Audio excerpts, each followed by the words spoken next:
Hello everyone, today we are going to learn basic FreeCAD tutorials how to fillet all edge. Okay, for example, I will create new drawing and go to part design, click create body, create sketch and choose top plan. For example, we draw rectangle in here and then click close. Now use pad tools to convert into 3D. If you want to fillet all edge in here, first I will select this face. And then you can click these fillet tools.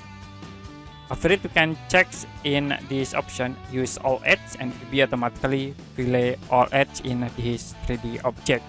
You also can increase for the radius in here, and if you're done you can click OK.